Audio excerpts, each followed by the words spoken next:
تو اس کے بارے میں بھی کہا جاتا ہے کہ حضرت عمر رضی اللہ تعالیٰ عنہما نے مشورہ دیا، کچھ لوگ کہتے ہیں کہ نہیں دیا، یعنی کہ پیپر اور قلم نہیں دیا، کچھ لوگ کہتے ہیں کہ مشورہ دیا کہ آپ صلی اللہ علیہ وسلم کی وہ حالت ایسی نہیں ہے کہ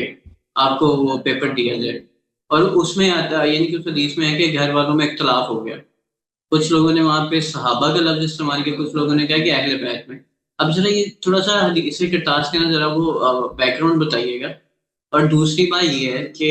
اگر امام علی کی خلافت کا اعلان ہو ہی گیا تھا گلی کے منہ پہ، تو یہ حدیثی کے ٹاسک میں پھر وہ کیوں لکھنا تھا؟ یہ ذرا سوال ہے، اس کا جواب دیجیے گا۔ دیکھیں، جہاں تک آپ کے آخری سوال کا تعلق ہے وہ یہ ہے کہ اگر ایک چیز کا ایک دفعہ بیان کیا گیا ہو تو اس کو مزید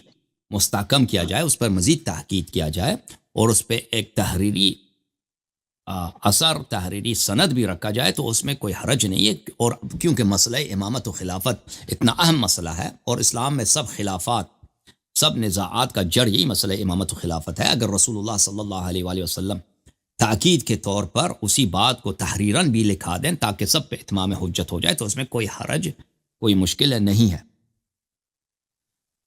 یہ ایک طرف۔ دوسری طرف حدیث قرطاس کا اصل واقعہ یہ ہے کہ رسول اللہ صلی اللہ علیہ وآلہ وسلم کی بیماری جب نہایت شدید تھی،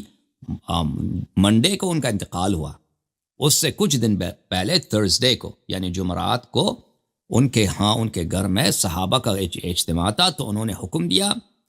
کہ قلم و کاغذ لے کے آؤ تاکہ میں ایک ایسی وصیت آپ کو لکھا دوں کہ اس کے بعد تم کبھی گمراہ نہیں ہو جاؤ گے۔ تو یہ رسول اللہ صلی اللہ علیہ وسلم کا حکم ہے، اور رسول اللہ صلی اللہ علیہ وآلہ وسلم ہمیشہ واجب الطاعہ ہیں، ان کا ہر حکم اللہ کے حکم سے ہوتا ہے، اور ان کے حکم کی مخالفت کرنا فسق ہے، فجور ہے یا کفر ہے۔ اور لازمی بات ہے کہ اس وقت اگر رسول صلی اللہ علیہ وآلہ وسلم اپنی نہایت بیماری کی حالت میں کوئی ایسی چیز لکھانا چاہتے ہیں اور وہ فرماتے ہیں بھی ہیں کہ اس کے بعد تم کبھی گمراہ نہ ہو جاؤ گے، یہ کوئی مفصل تفسیر کی کتاب یا حدیث کی کتاب یا شریعت کی کتاب یا احکام کی کتاب نہیں ہو سکتی، کیونکہ ان کی حالت یہ ہے۔ یہ ایک مختصر بہت ہی اہم جو بات ہے کہ اس سے خلافات کا نزاع ہوگا، اور بعض احادیث میں یہی ہے کہ انہوں نے فرمایا تھا کہ اس کے بعد تم کبھی اختلاف نہیں کرو گے، کہ سب نزاعات کا اس میں خاتمہ ہوگا، بیان کریں گے، اور یہ سوائے امامت و خلافت کے کچھ ہو نہیں سکتا، کیونکہ سب خلافات اور سب نزاعات اور سب بدعات کا جڑ کیا ہے؟ مسئلہ خلافت و امامت میں نزاع اور اس میں اختلاف ہے، اس کا وجہ یہ ہے۔ تو رسول صلی اللہ علیہ وسلم یہ لکھانا چاہتے تھے، لیکن قریش کے افراد جن کی طمع تھی اور جن کی لالچ تھی کہ رسول صلی اللہ علیہ وسلم کے بعد خلافت ہم لیں گے، اور امیر المؤمنین علی علیہ السلام کو اور اہل بیت علیہ السلام کو رسول صلی اللہ علیہ وسلم کے بعد پاور میں اور طاقت میں آنے نہیں دیں گے، ان کو امامت نہیں دینے دیں گے، وہ بخوبی سمجھ گئے، کیونکہ وہ نہایت ذہین تھے اور وہ سمجھ گئے کہ پیغمبر صلی اللہ علیہ وسلم کیا کرنا چاہتے ہیں، تو انہوں نے مخالفت کا آغاز کیا اور رسول صلی اللہ علیہ وسلم کو نہیں لکھنے دیا، اور کہا کہ یہ تو ہذیان کہہ رہے ہیں، اور یہ ہذیان کے الفاظ بخاری میں، مسلم میں موجود ہیں، اور اس کا کہنے والا کہ نبی صلی اللہ علیہ وسلم کہہ رہے ہیں، اس گروہ کا لیڈر عمر بن خطاب تھے، اور انہوں نے یہی الفاظ کہے تھے، اور رسول صلی اللہ علیہ وسلم کے بارگاہ میں انہوں نے جب یہ الفاظ کہے تھے تو گھر میں موجود افراد، اہل بیت سے مراد وہاں پر رسول اللہ صلی اللہ علیہ وآلہ وسلم کے پنجتن پاک اصحاب کسا نہیں ہے، اس کمرے میں موجود افراد آپس میں ان کا اختلاف شروع ہو گیا تھا، کیونکہ کچھ لوگ کہہ رہے تھے کہ یہ سند لکھائی جائے، نبی صلی اللہ علیہ وسلم جب فرما رہے ہیں تو لکھی جائے، تو دوسری طرف اختلاف کر رہے تھے، تو رسول اللہ صلی اللہ علیہ وآلہ وسلم نے جب بخوبی دیکھا کہ اس وقت یہ سند نہیں لکھنے دیں گے، کیونکہ جب انہوں نے کہہ دیا کہ یہ ہذیان کہہ رہے ہیں تو یہ بے احترامی کا انتہا ہے، اور اگر وہ اصرار کریں تو بات لڑائی تک پہنچ جائے گی اور خون یہاں پہ بہیں گے، خانہ جنگی شروع ہوگی، تو انہوں نے ان سب کو وہاں سے نکال دیا، اور جب وہ اور پھر ان کی ملاقات بھی نہیں، اور یہ آخری ملاقات تھی عمر کی رسول صلی اللہ علیہ وسلم کے بعد، کہ ان کو گھر سے اس بے احترامی کی وجہ سے نکال دیا ہے، اور اس کے بعد عمر اور ابو بکر کی کبھی ملاقات نہیں ہوئی رسول اللہ صلی اللہ علیہ وسلم سے۔ اس کے بعد جب یہ چلے گئے تھے تو رسول اللہ صلی اللہ علیہ وآلہ وسلم نے اپنے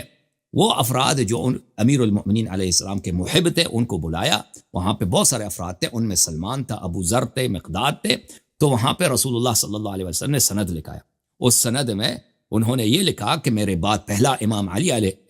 امیر المؤمنین علی علیہ السلام ہوں گے، ان کے بعد امام حسن علیہ السلام ہوں گے، ان کے بعد امام حسین علیہ السلام ہوں گے، اور اسی طرح 12 اماموں کا نام لیا اور فرمایا کہ 12ویں امام مہدی فرزند امام حسن عسکری علیہ السلام ہوں گے، وہ سب لکھا دیا رسول اللہ صلی اللہ علیہ وآلہ وسلم نے. جی سر، یہ واقعہ قرطاس کا خلاصہ یہ ہے.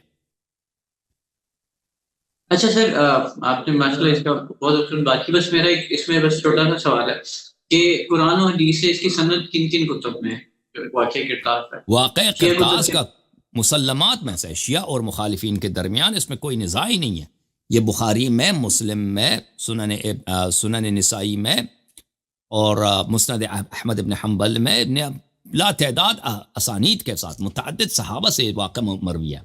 تو اس کا کوئی انکار کرنے والا نہیں ہے کہ یہ واقعہ پیش آیا ہے. رسول اللہ صلی اللہ علیہ وسلم لکھانا چاہتے تھے، کچھ صحابہ کے گروہ نے لکھنے نہیں دیا ہے، اور رسول اللہ صلی اللہ علیہ وسلم کی توہین کی گئی ہے کہ ان کو کہا گیا کہ ہذیان کہہ رہے ہیں. اور اس گروہ جو مخالف گروہ تھا ان کا لیڈر عمر بن خطاب تھا. یہ مسئلہ غیر قابل انکار ہے. صحیح ترین کتب میں جن میں بخاری اور مسلم بھی شامل ہیں، اور تاریخ طبری وغیرہ میں، تاریخ کامل میں، الکامل میں، یہ بہت سارے اسانید کے ساتھ مذکور ہے. جی سر.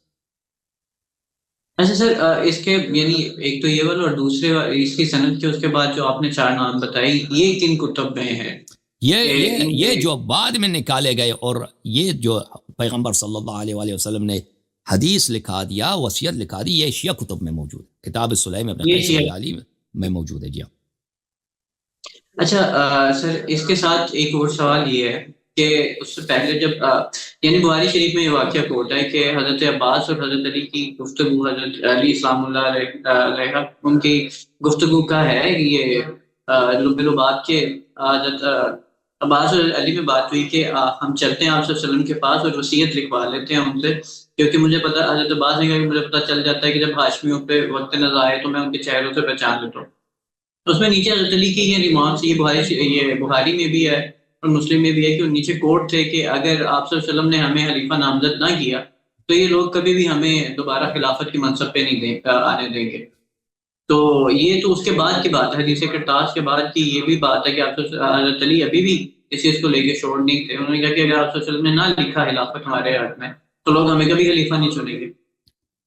تو یہ حدیث ہم پہ حجت نہیں بنتا، کیونکہ ایک شیعہ حدیث نہیں، یہ ایک جھوٹ ہے. ہمارے نزدیک رسول اللہ صلی اللہ علیہ وآلہ وسلم نے، بلکہ شیعہ مخالفین کے کتب میں بڑا پڑا ہے کہ رسول اللہ صلی اللہ علیہ وآلہ وسلم نے آغاز بعثت سے لے کر حدیث یوم الدار سے لے کر مختلف مراحل میں انہوں نے ہمیشہ بتایا کہ میرے بعد آپ کا خلیفہ، آپ کا ولی اور آپ کا پیشوا امیر المؤمنین علی علیہ السلام ہے. ٹھیک ہے نا. یہ لا تعداد احادیث میں ثابت ہے. علی ولی کل مؤمن من بعد. غدیر خم میں رسول اللہ صلی اللہ علیہ وآلہ وسلم نے اس بات کو بتایا.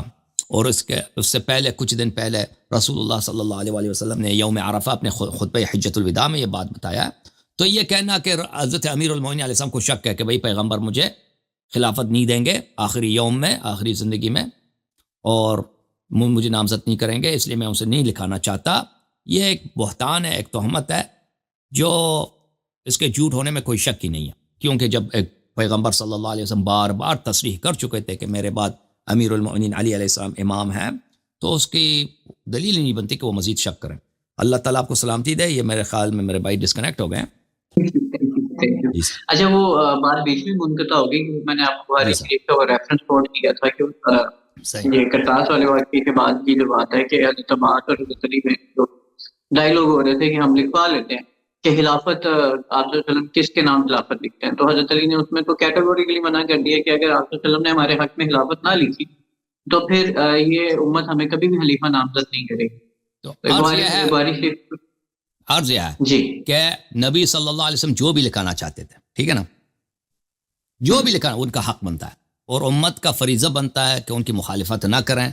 ان کو لکھنے کا، اگر وہ کہتے ہیں کہ قلم کاغذ لے کے آؤ میں لکھانا چاہتا ہوں، تو ان کی حکم کو نافذ کریں، ان کی اطاعت کریں، قلم کاغذ لے کے آئیں، اور جو بھی وہ فرمانا چاہتے ہیں ان کو وہ حرف بحرف لکھ دیں اور اس کی حفاظت کریں آگے والی نسلوں کی طرف. ٹھیک ہے نا. یہ نہ کہہ دیں کہ بھئی یہ تو ہذیان کہہ رہا ہے. ٹھیک ہے نا. جو بھی لکھانا چاہتے تھے. لیکن یہ جو ادعا کیا گیا کہ امیر المومنین علیہ السلام نے کہا ہے کہ بھئی وہ پیغمبر اگر لکھ دیں تو وہ ہمیں نامزد شاید نہ کریں تو پھر آگے ہمیں خلافت نہیں ملے گی، تو یہ ایک جھوٹ اور بہتان کے علاوہ کچھ بھی نہیں ہے. کیونکہ رسول اللہ صلی اللہ علیہ وسلم نے اپنی بعثت کے پہلے دن سے حدیث یوم الدار سے لے کر مختلف مراحل میں ہمیشہ مختلف خطبوں میں مختلف مقامات میں امیر المؤمنین علیہ السلام اور اہل بیت علیہ السلام کے فضائل بیان کیے ہیں اور امت پر ان کی اتباع واجب کیا ہے۔ سب مسلمانوں کا اجماع ہے کہ رسول اللہ صلی اللہ علیہ وآلہ وسلم نے عرفہ کے دن اپنے خطبے میں حجۃ الوداع میں انہوں نے فرمایا کہ میرے بعد میرے اہل بیت علیہ السلام کی طاعت تم پہ واجب ہے، اور فرمایا حدیث ثقلین بیان فرمایا، حدیث خلیفتین بیان فرمایا، حدیث غدیر خم میں امیر المؤمنین علیہ السلام کی امامت کا ذکر فرمایا، اس سے پہلے فرمایا علی ولی کل مؤمن من بعد من اطاع علی علیہ السلام فقد اطاعنی، جس نے ان کی اطاعت کی میری اطاعت کیا، اور جس نے ان کی معصیت کیا اس نے میری نافرمانی کیا۔ تو جب پیغمبر صلی اللہ علیہ وآلہ وسلم نے بار بار